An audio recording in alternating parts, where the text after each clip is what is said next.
मामले में अभी थोड़ा कमज़ोर है। संघर्ष के मामले में जैसा कि आप देख रहे हैं कि जो बाबा साहब के ही कॉन्सेप्ट पे बहुजन समाज पार्टी बनी थी, 2007 में वो सत्ता में आई, लेकिन उसके बाद से सत्ता से जब बेदखल हुई 2012 में, उसके बाद से आप देख रहे हैं लगातार उसका जो प्रदर्शन है वो गिरता जा रहा है। क्या कारण है कि डॉक्टर अंबेडकर के जो महान विचार थे उनको हम लोगों तक पहुंचा नहीं पा रहे हैं? क्या कारण है?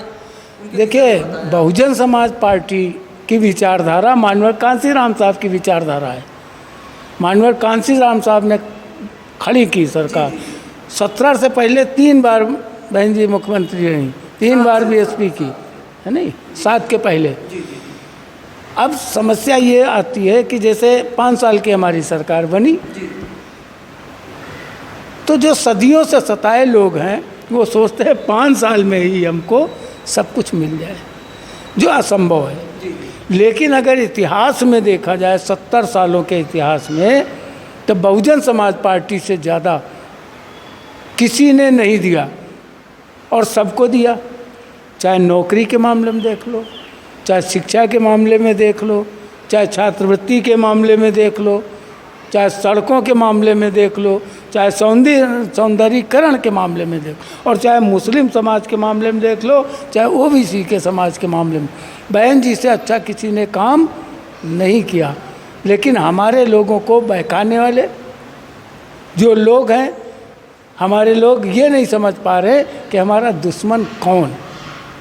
जिस दिन वो ये समझ, जैसे मैं समझ गया, मैं ओबीसी से हूँ, मैं समझ गया कि बाबा साहब की बदौलत आरक्षण है, मानवर कांसीराम साहब की बदौलत आज राजनीति में लोग बाहर निकल के आ गए। हर दूसरे घर पे एक नेता पैदा कर दिया मानवर कांसीराम साहब ने। तो आज जो हमारे लोग हैं ये कहीं ना कहीं भटक भी रहे हैं, क्योंकि उनका काम है भटकाना। बीच में काफ़ी सुधार लाए और कुछ हम लोगों की भी गलतियां हैं जिनको सुधारा जाएगा। ऐसा नहीं है कि हम कहीं कमज़ोर हैं, लेकिन वही है ना कि जब सदियों से सताए लूटे पिटे लोग हैं तो वो सोचते हैं जब सरकार आ गई तो सिर्फ और सिर्फ हमारा काम होना चाहिए, और जो असंभव है होगा धीरे धीरे। उसी अपेक्षा में 2012 में हमारी सरकार नहीं बन पाई, हमारे लोगों ने विरोध करना शुरू किया। तो इसलिए ये नहीं है कि हम कहीं कमज़ोर, क्योंकि हमारा बेस वोट जो था जिससे लोग घबराते थे, लेकिन मनवादी व्यवस्था के लोगों ने आज उस बेस वोट को भी जो है सेंध लगा दी। और सिर्फ इसलिए कि राशन फ्री हमारे लोग समझ नहीं पाए, क्योंकि जब बाबा साहब ने संविधान लिख के दिया था। राशन का जिक्र कर रहे हैं, राशन फ्री है, लेकिन शिक्षा की अगर बात की जाए नहीं, तो फ्री शिक्षा भारत में फ्री नहीं है। नहीं है। शिक्षा लेने के लिए लोगों को यूक्रेन जाना पड़ता है। अभी आप लोगों ने देखा कि यूक्रेन और रूस का जब युद्ध चल रहा है, हाँ, कितने लोग, तो लोगों को यूक्रेन जाना पड़ रहा है। तो यही तो कह रहे हैं, हमको पेट पालने को दे रहे हैं, कहते पेट पालते रहो, लेकिन कहीं शिक्षा की तरफ ना हो। क्योंकि जब जब हमारा समाज शिक्षित होता जाएगा, आज अगर हम शिक्षित नहीं होते तो मानवर कांसीराम साहब को, बाबा साहब को या अपने इतिहास को जान पाते। और जानने के बाद आज हम 4 बार प्रदेश में जो है सरकार बना पाए। जानने के बाद उसी पे आज प्रहार हो रहा है कि शिक्षा को किसी भी तरीके से नीचे किया जाए, रोका जाए। तो ये रोकने के प्रयास हैं। फ्री तो देना छोड़ दो, फीस देने पे भी शिक्षा नहीं मिल रही। अब भेदभाव ज़्यादा हो गया है, जबकि हमारे लोग जागरूक हो गए। लेकिन वही अब संगठित तो होते हैं, लेकिन संघर्ष के नाम पे पीछे हो जाते हैं। क्योंकि कहीं कहीं हम लोग ये भी मानते हैं कि बाबा साहब के संविधान के वजह से कि संवैधानिक व्यवस्था में रहो, आंदोलन ज़्यादा महत्वपूर्ण नहीं है। बहुजन समाज पार्टी का प्रदर्शन तो खराब रहा, सबने देखा। लेकिन अगर आप बहुजन समाज पार्टी को 5वीं बार सत्ता में आना है, तो क्या सुधार के कारण हो सकते हैं बहुजन समाज पार्टी में, और क्या बदलाव किए जा सकते हैं इसके विषय में बताइए। देखिए, बदलाव कुछ भी हो जाए, जब हमारे कार्यकर्ता, हमारे लोग ये जिम्मेदारी लें कि हम जहाँ रह रहे हैं उस जगह को हमको ठीक करना है। हमारे लोग क्या कर रहे हैं, जब बाबा साहब ने कहा ना पढ़े लिखे लोगों ने धोखा दिया, तो आज पढ़े लिखे लोग धोखा दे रहे हैं। गांव से चले आए हैं, गांव जाते नहीं हैं। गांव समझाने कौन जाएगा? हमारा दुश्मन तो जाएगा नहीं, जाएंगे तो हम ही। ये मेरी जिम्मेदारी है। हम कहें कि अकेले जो है बहुजन समाज पार्टी क्या होती है? हमारी बनाई हुई है, हम लोगों के द्वारा चलती है। इसलिए जब हम काम करेंगे तब पार्टी जिंदा रहेगी। तो कोई भी जिम्मेदारी के साथ अगर काम नहीं करता है तो वो मिशन के साथ भी गद्दारी करता है। तो इसलिए ऐसा नहीं है कि हम आज घबरा जाएं, हमारा वोट बैंक कम हो गया, फिर सही हो जाएगा। ये जो इस पे हम लोग बात नहीं कर पाए कि जो ये फ्री का राशन, इस पे हमको बताना है जनता को। फ्री का सिलेंडर दो तो सबको दो ना। उज्ज्वला को दे रहे हो और पैसा किससे ले रहे हो? हम लोगों से। पैसा मेरा, बांट उनको रहे हो। हम यही तो नहीं समझाने में कामयाब नहीं हुए, या हम पहुँचे नहीं वहाँ तक। ये कमी हम लोगों की है, ना बहन जी की है ना पार्टी का मतलब कुछ होता नहीं। और बहन जी अकेले तो कहीं जाएंगी नहीं। हमारा जो बूथ का कार्यकर्ता है उसको काम करना चाहिए था ईमानदारी से। सेक्टर का कार्यकर्ता उसको काम करना चाहिए। तो कहीं ना कहीं हम लोगों से चूक हुई, बहन जी से कोई चूक नहीं। बहन जी तो आप मानते हैं कि जो बहुजन समाज पार्टी के कार्यकर्ता हैं, कोऑर्डिनेटर हैं, ये लोगों को जागरूक करने में, बताने में, समझाने में नाकामयाब हो रहे हैं? क्योंकि पहले के ज़माने में जब कांसीराम साहब हुआ करते थे उस समय ना ये डिजिटल मीडिया का ज़माना था, ना सोशल मीडिया था, ना टीवी थे, सिर्फ और सिर्फ अखबार थे। टीवी हुआ करते थे तो बहुत कम न्यूज़ चैनल थे। लेकिन आज के समय में डिजिटल मीडिया का ज़माना है, फिर भी हम लोगों को समझाने में कामयाब नहीं हो पा रहे हैं। तो इसका क्या कारण है कि किसकी गलती मानते हैं आप? आज तो डिजिटल मीडिया का ज़माना है, एक मैसेज के माध्यम से, एक छोटे से वीडियो जारी करके ज़्यादा से ज़्यादा लोगों तक अपने संदेश को पहुंचाया जा सकता है। लेकिन साहब कांसीराम उस समय साइकिल चला करके लोगों को जागरूक करते थे। तो क्या दिक्कतें आ रही हैं? देखिए, मीडिया के सहारे तो अब हम लोगों का बेड़ा पार नहीं होगा। ये अगर सोशल मीडिया नहीं होती तो शायद हम लोग कहीं लड़ाई में थे ही नहीं। हमको वहीं से परास्त करना मीडिया ने शुरू किया।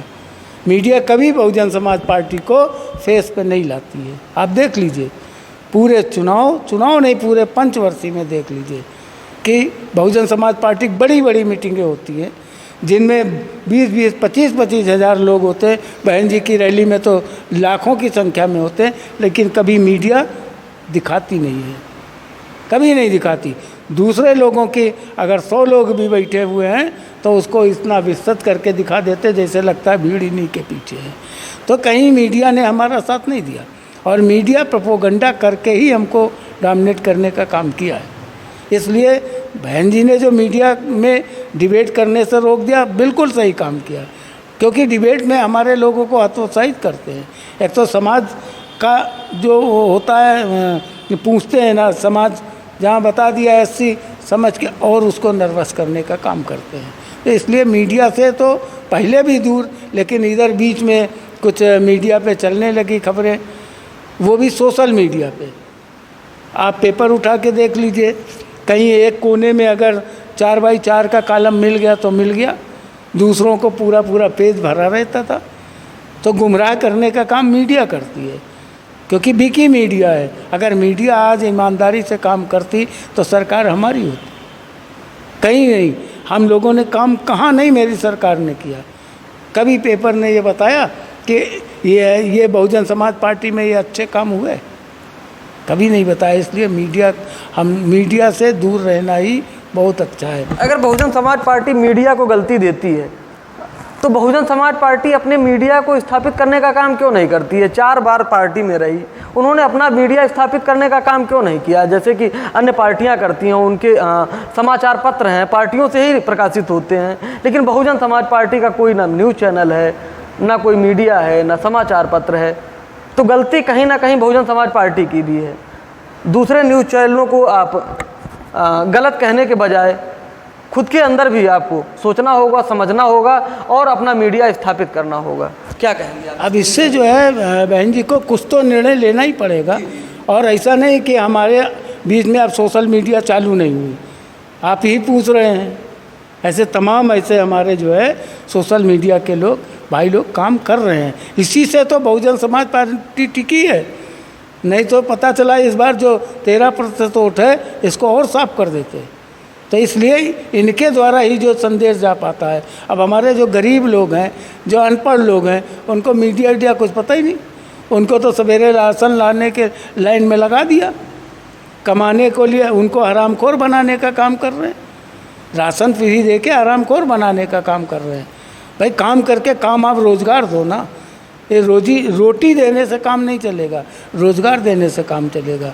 आज की डेट में बताया ना कितना रोज़गार दे दिया। सब वो मनरेगा के मज़दूरों को बताते हैं रोज़गार है, 10 लाख नौकरी दे दी, मनरेगा के मज़दूर नौकर है कहीं भी? आप बताओ, आप तो मीडिया में हो, आप जनता के बीच जाते हो, किसी ने कहा मुझे नौकरी मिल गई? तो इस तरीके से गुमराह करने का काम जो है हमारे विपक्षी दल जो हमारे विरोध में है या हमको समाप्त करना चाहते हैं, जो ताकतें 50-60 साल पहले लगी थी वही ताकतें आज पलट करके मेरे सामने फिर आ गई हैं। उनसे संघर्ष करना पड़ेगा, यूनाइट होना पड़ेगा। उसके लिए हम लोग काम जारी कर दिए हैं।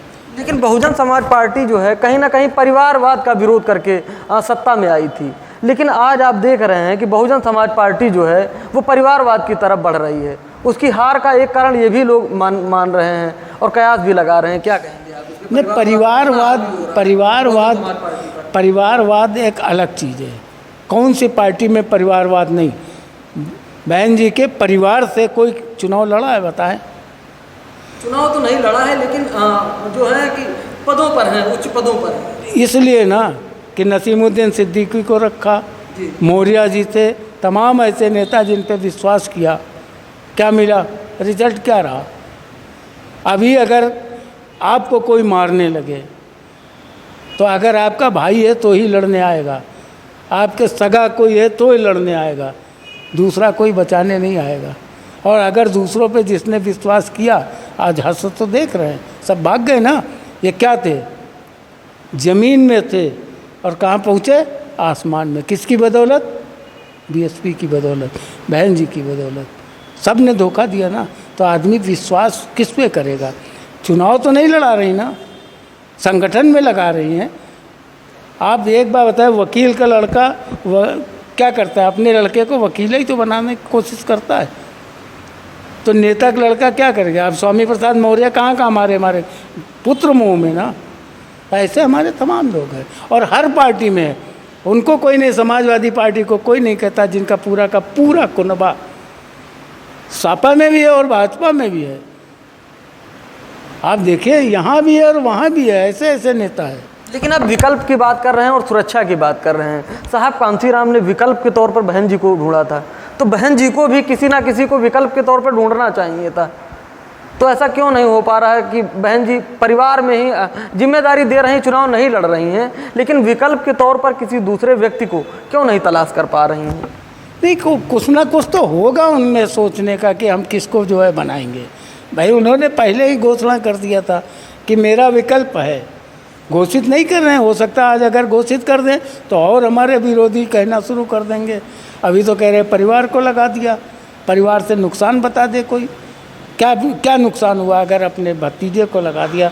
भाई पे उंगली उठी, उन्होंने हटा दिया, भतीजे को लगाया, दौड़ा कर रहा है, मेहनत कर रहा है, पढ़ा लिखा चाहता, नौकरी कहीं करता, तो उसमें क्या बुराई हो गई? अगर बहन जी ने परिवार को खड़ा कर दिया, चुनाव नहीं लड़ा रहे, जिस दिन चुनाव लड़ा में उस दिन की बात कही जा सकती है। और कहीं ना कहीं तो उनके दिमाग में होगा ही, ऐसा तो है नहीं कि कोई उनका उत्तराधिकारी नहीं है, होगा। उन्होंने घोषणा भी की थी कि हमारा उत्तराधिकारी तैयार है, अब नहीं ला रहे। हो सकता है अगर ले आवें तो अभी लोग ऐसे कहते हैं परिवार परिवार, फिर कहेंगे परिवार वाले को बना दिया। अब क्या उनके दिमाग में है? ऐसा तो है नहीं कि वो अनपढ़ है। लेकिन परिवार से बाहर के व्यक्ति को लाना पड़ेगा। नहीं, परिवार के बाहर के लोग हैं तो साथ में है। अब आप बताओ, सतीश मिश्रा है मान लो, तो कहते अरे इनको लगा लिया। अब हमको लगा ले, कहते इनको लगा लिया। तो किसको लगा ले? बता, किसको लगा दे भाई? काम छोटे पदों पर लगाने की बात नहीं कर रहा हूँ मैं, राष्ट्रीय अध्यक्ष के विकल्प के तौर पर बात कर रहा हूँ। क्योंकि साहब कांसीराम ने बहन जी को राष्ट्रीय अध्यक्ष बनाया था, उसके बाद से बहन जी आज तक राष्ट्रीय अध्यक्ष के पद पर हैं, लेकिन राष्ट्रीय अध्यक्ष को खोजना होगा। हम लोकतंत्र की बात करते हैं, जब पार्टी में ही लोकतंत्र नहीं होगा तो हम बाहर क्या लोकतंत्र की दुहाई दे पाएंगे? नहीं, कहीं ना कहीं तो नहीं, गलतियां देखिए सबसे होती हैं, कोई ऐसी बात नहीं है। और बहन जी से कोई गलती नहीं हो रही, कहीं ना कहीं विकल्प सोच करके रखा होगा, ऐसा नहीं है। लेकिन घोषणा करनी चाहिए, घोषणा करने वक्त पे करेंगी भी, वक्त पे घोषणा करेंगी, ऐसा नहीं है कि वक्त पे घोषणा नहीं करेंगी। घोषणा नहीं करेंगी तो पार्टी करेगी क्या? भाई तमाम राष्ट्रीय उपाध्यक्ष भी बने हैं, राष्ट्रीय महासचिव भी बने। सिस्टम क्या कहता है कि अध्यक्ष ने ये तो उपाध्यक्ष काम करेगा, हो सकता है ये भी उनके दिमाग में हो। भाई उनके दिमाग को हम लोग नहीं पा सकते। और ऐसे नहीं 4-4 बार मुख्यमंत्री इस प्रदेश की बन गई, जो देश का सबसे बड़ा प्रदेश है ना। तो सोच में कोई कमी नहीं है। काम हमको दिया गया, हमको जिम्मेदारी दी गई, हम काम नहीं कर रहे तो बहन जी मुझे देखने तो नहीं आएंगी। विश्वास किया ना, और इस चुनाव में भी विश्वास करके लोगों को लगाया ना। अब काम नहीं किया तो बहन जी दोषी हैं। सरकार बन जाती तो दोषी नहीं रहती। तो दोष देने से पहले खुद का दोष देखो। अभी मैंने कहा कि सेक्टर और बूथ वाले काम करते तो आज ये नौबत नहीं होती। कहीं ना कहीं हम अपने कार्यकर्ताओं की उससे हुआ है। बहन जी को गलती नहीं, बहन जी एक पूरी देश को देखने के ताकत है उनमें, और वो बूथ और इस पे देखने जाएंगी, नहीं जा पाती। कोई भी है, एक परिवार में अगर 4 बच्चे हैं तो बाप जो है 4 बच्चों को नहीं देख पाता हर समय। तो इसलिए उन पे कोई टीका टिप्पणी करना गलत है। ये तो विरोधियों का काम भी है। आज जो भाजपा में लूट करके निकले, क्या कह रहे हैं, जब तक यहाँ थे बड़ी अच्छी पार्टी थी, साइकिल से हम चलते थे, हमको बहन जी ने यहाँ पहुँचा दिया। आज जब निकल के गए तो ये नहीं कहते साइकिल से चलते थे, तब कहते मैं पैदाइशी अरबपति हूँ। तो ये गलतियाँ आप कहो बहन जी ने क्यों लगा लिया साथ में? अरे भाई किसी के मत्थे पे ये तो लिखा नहीं है ये चोर है, ये बेईमान है, ये गद्दार हो सकता है नहीं। तो इसलिए बहन जी पे गलती देना, और सरकारें तो आती जाती नहीं बनी, बस बेस वोट जो हमारा निकला उस पे हम लोग चूक गए। और चूक वहीं पे गए कि हमारे लोगों ने काम नहीं किया। अगर कर रहे होते तो 2 दिन के अंदर बूथ का कार्यकर्ता बूथ में बता सकता था ना। भाई हवा ये मीडिया ने फैलाई ना, सरकार के कहने से कि मुस्लिम सब उधर जा रहा है, सब सपा में जा रहा है। उसका क्या हुआ? हिंदू वर्सेज मुस्लिम, निगेटिव मैसेज गया। हम उसको संभाल नहीं पाए, है ना। तो इसलिए ये चीज़ अच्छी हो गई तो हमने किया, बुरी हो गई तो बहन जी ने किया। इसलिए पहला दोष अपना। तो अगर हम अपने को दोषी मान लें और फिर सुधार कर ले तो फिर वहीं आ जाएंगे। कोई इतना बड़ा हमारा अभी नुकसान नहीं हुआ है। हमारे पास बेस वोट है 23% का था, जिससे लोग थर्राते थे। हमको 10% 8% वोट मिल जाए हम सरकार बना डालते थे। आज वही हमारा वोट तोड़ने का काम किया गया। और आज की डेट में आप समझ लीजिए बहुजन समाज पार्टी के अलावा भाजपा को कोई नहीं हरा सकता। आप कहते हैं सपा जो है सरकार बना करके जो है भाजपा को बाहर कर देगी, कहाँ से वोट ले आएगी, कहाँ से लाएगी? उसका बेस वोट है ही नहीं। तो जब बेस वोट नहीं है, आप किसके दम पे खाली मुस्लिम 6% वोट पा करके आप सरकार बना लोगे? भाजपा को भगा दोगे? नहीं भगा पाओगे। आप जोड़ लीजिए प्रश्न। जब उनका बेस वोट यादव वोट जो है वो आधा भाजपा में है, हमारा कम से कम भाजपा में नहीं था। इस समय बहक गया तो केवल गेहूँ चावल पे। तो इसका भी विकल्प है, हम लोग तैयारी कर रहे हैं। हम लोग पूरी तरीके से, मैं मई से निकलने जा रहा हूँ, खुद अपना टारगेट लिया है कि 10,000 ऐसे कार्यकर्ता तैयार करेंगे इस प्रदेश में। मैं मई से बराबर निकल करके, और ऐसे नहीं उसका रिकॉर्ड बनाएंगे, रजिस्टर पे उनसे हर घर से 10 रुपये लूँगा और उनका नाम नोट करूँगा, उनको कैडर दूँगा। 10,000 अभी 24 का चुनाव लड़ना है मजबूती से। इसलिए मैंने ऐसे ही अगर कार्यकर्ता सब जुट जाएंगे तो ऐसा नहीं है कि हम सरकार नहीं बना सकते। ठीक है केंद्र में नहीं बनेगी लेकिन बनाने इसलिए कोई हम लोग हताश नहीं है।